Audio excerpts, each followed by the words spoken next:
Hey friends, Sean from Draft Therapy here, and get ready for an epic old versus new.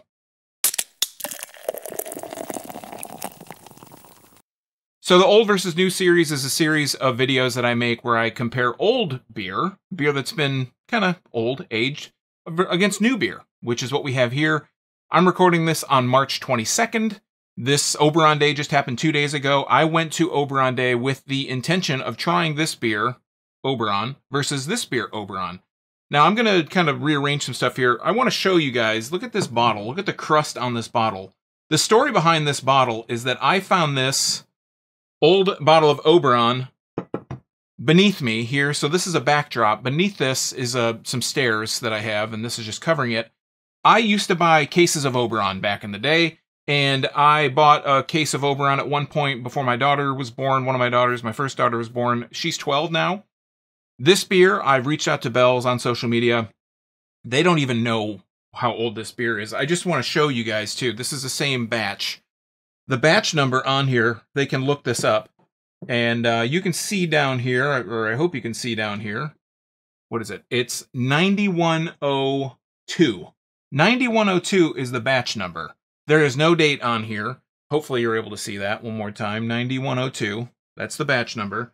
So, like I said, I reached out to Bell's on social media. This was actually a couple of years ago. And they told me that it was, they didn't even have it in their system. It was so old. So what I want to do, if this is the last video you ever see from me, it's because I died from drinking this. But this is going to be a at least 12-year-old bottle of Oberon, if not older, versus one that was just released. So I showed you this one, 9102. It's wrinkled on the back, so that's why I can't show you. But it's this from the same batch.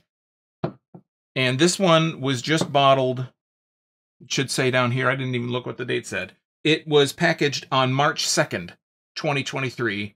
So this is a more, this year's batch. So I'm just going to try these. I've been wanting to try. There was literally no pop on that can. You can see even the pop, the bottle cap is even the old school bottle cap. There was no crack when I cracked this, so. It smells very malty, like really a little bit of an orangey kind of aroma. And malty, we're going to let that breathe for a few while I open this one. And this, again, has the new bottle cap, the teal kind of blue sky bottle cap. I'm actually really surprised there's no oxidation. This is the old cap. There's no oxidation in there, so that's pretty cool. It's good that it held up that long. And you like the crust, you can't replicate the crust on this bottle.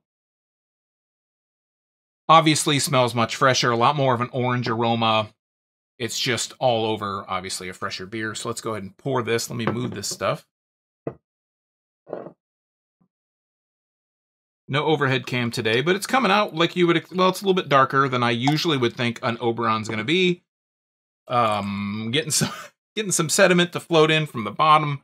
There is actually not even, well, actually, yeah, there is. There's like a little cutout in the bottle of what looks like, whatever kind of sediment that settled down in the bottom there. And take a look at that. That is, that's not exactly what you would expect to see from an Oberon. That is very dark, very brown. I'm not too worried about it, though. I'm sure it'll taste not any worse than anything I've ever tasted before. So let's go ahead and pour this one. And you can see the difference in a fresh versus an old. And before I even try this, I just want to say this is no indictment against Bell's. Bell's didn't hold on to this for 13 years. I did. I just thought it'd be a fun kind of video. This isn't scientific by any means, no means definitive. It's got, again, a much fresher aroma. This one smells almost like candy.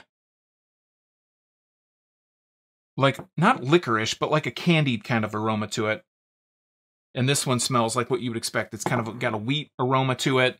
Check that out. So this is 2023, and this is at least 2010, if not 2009. Very old. A lot of sediment on there. I just want to show you guys a little bit of a closer up. Check that out. New, old. I think you can tell the difference. Even the bottom of this thing is, I don't know. Something happened down there. Looks like rocks hanging out on the bottom. So I'm going to start with the fresh one. and I'll tell you my thoughts on it. You know, Oberon, it's Oberon, have had Oberon for a long time. I'm sure you've had Oberon before. I'm going to put the bottles up here.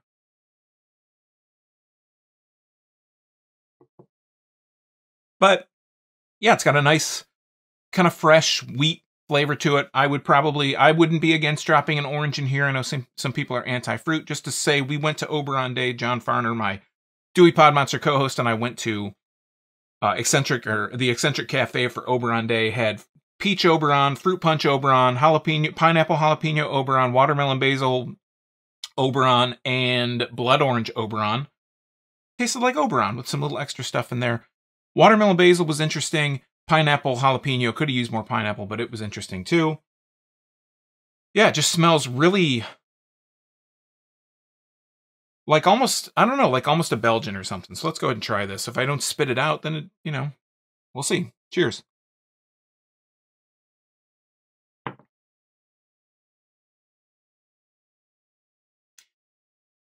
Well, I'm not dead. What I can tell you is that it really doesn't have a whole lot of flavor. It tastes like sugar water, I think, at this point.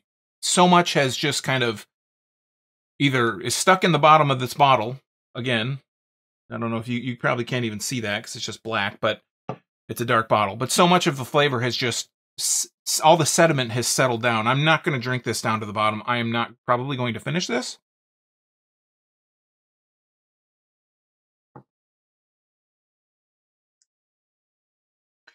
But yeah, I mean, overall, it kind of just has a sugary, honey, weedy kind of flavor to it, but it's really subdued. Very, very, very low in the flavor.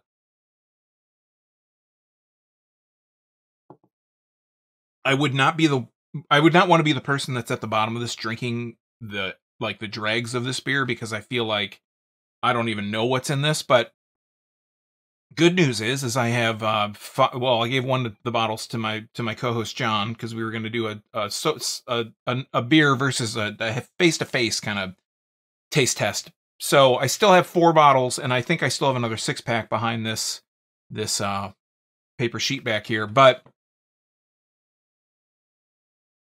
I probably won't be drinking them, because why would you? Again, this is at least 12, if not 13 years old. I guess long story short of it is, don't be so precious with your beer. Drink it when you can. Drink it while you have it. Drink it while it's as fresh as you can get it, unless you're aging it on purpose, like a barrel-aged something or the other. Not something that you forgot about and discovered a dozen years later, and you're like, that might make a good idea for a video, to drink some really old Oberon. So that's really all I just wanted to kind of do, just for funsies. No indictment against Bell's. It's not Bell's fault that I held onto this beer for so long. It's my fault. So, but I would say, don't be so precious about your beer. Drink it while it's fresh. I mean, that they make it fresh for a reason. Again, if you're drinking barrel-aged stuff, that's a different story. But until next time, that's really all I wanted to say. I'm Sean from Draft Therapy. I hope you guys are enjoying the interview videos that we've been doing. We're going to be doing a lot more of them. That's really what the focus of the channel is going to be. But we are going to talk about beer, you know, like this every once in a while, if it strikes our fancy, or if it's just something that seems kind of fun to do. Again, I'm Sean from Draft Therapy. Thanks for stopping by. Remember, drink craft beer, support your local breweries wherever they are. In this case, Kalamazoo, not really an independent brewery anymore, but still support your local breweries. And until next time, don't forget to treat yourself to a little draft therapy. We'll see you next time. Thanks for watching, everybody. Cheers.